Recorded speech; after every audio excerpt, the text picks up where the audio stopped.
تخيلوا معي لو أن مشكلة تجارية عادية جدا مثل صعوبة بيع بيت تكون هي نفسها البوابة لفهم مجتمع كامل وسري، مجتمع له قوانينه ونظامه الخاص.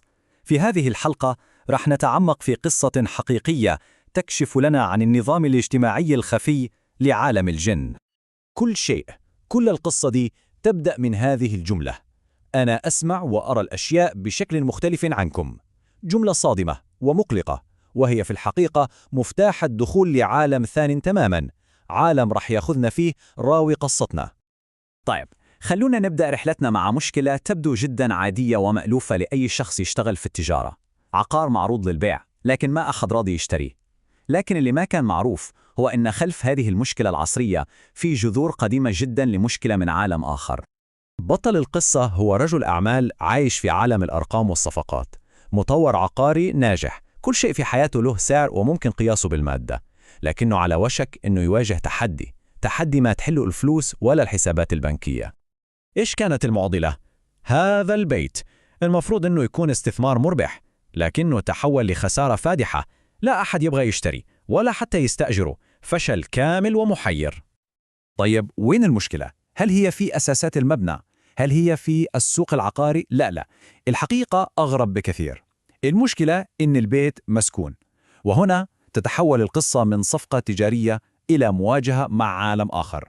ولما تفشل كل الحلول المادية والمنطقية، الواحد يلجأ لشيء غير منطقي. المطور العقاري لجأ لراوي قصتنا، وهنا بدأت مفاوضات من نوع ثان تماما. صفقة الدفع فيها ما كان بالمال بل بالصلاة. وهنا نشوف الصدام بين العالمين بشكل واضح جدا. المطور بعقليته التجارية سأل السؤال الوحيد اللي يعرفه: طيب، كم رح تكلفني الشغلة ذي؟ لكن الجواب اللي سمعه ما كان مستعد له أبدا. الجواب كان: المقابل مو فلوس. إذن إيش كان المقابل؟ مكان الشيك أو حوالة.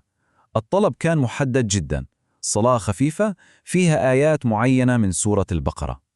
هنا نفهم إنه العملة المتداولة في العالم هذاك عملة روحانية بحتة. أول ما دخل الراوي البيت حس على طول بالمقاومة.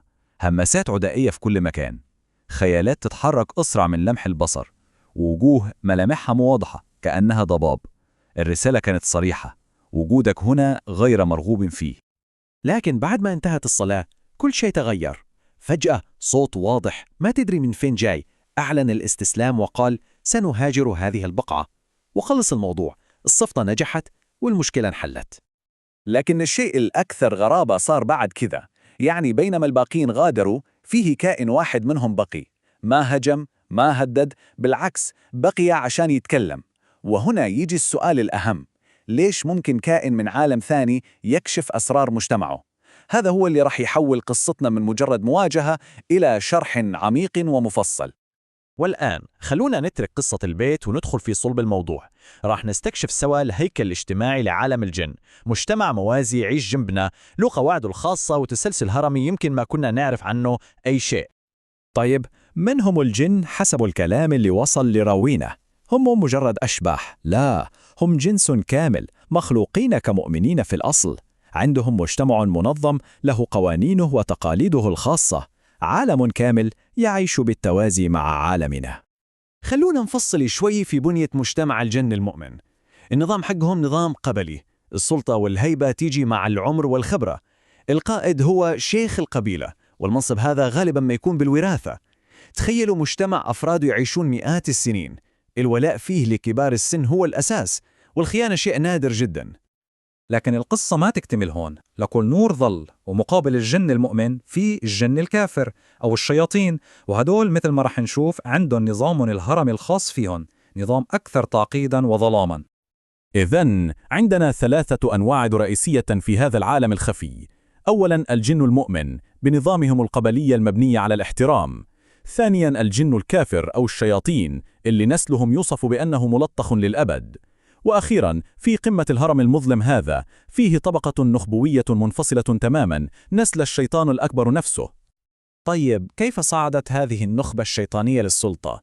الموضوع ما كان تدريجي. هم ظهروا كطبقة مميزة، منحوا الأولوية في القيادة بشكل تلقائي، ومع الوقت تمردوا على التقاليد القديمة، رفضوا نظام المشيخ التقليدي، وأسسوا لنفسهم طبقة حاكمة جديدة وسموا أنفسهم الأمراء. والآن نصل للجزء اللي يمس واقعنا بشكل مباشر، الجزء اللي يوضح كيف أن هذا العالم الخفي يمكن ما يكون بعيد عنا أبداً. رح نتكلم عن تداخل العوالم وعن الأرواح اللي تعيش بين البشر. وهذه يمكن تكون المعلومة الأكثر إثارة للقلق. بينما الجن العادي يفضل الأماكن المعزولة، طبقة الأمراء الشيطانية هذه تسوي العكس تماماً. هم يبنوا مجتمعاتهم مو في الصحاري أو الكهوف، لا، بل في قلب مدننا بيننا. تخيلوا بس تأثير هذا القرب. الراوي يصف الوضع بكلمات تقشعر لها الأبدان، يقول: واختلطوا مع البشر لدرجة أن المرء لم يعد يعرف ما إذا كان يتعامل مع أخيه الإنسان أو مع شيطان متشكل. وبكذا نرجع للنقطة اللي بدأنا منها، لكن بفهم مختلف تماماً.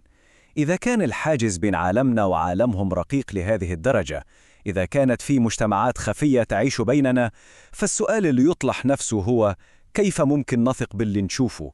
وكيف نعرف حقيقة الواقع اللي نعيشه؟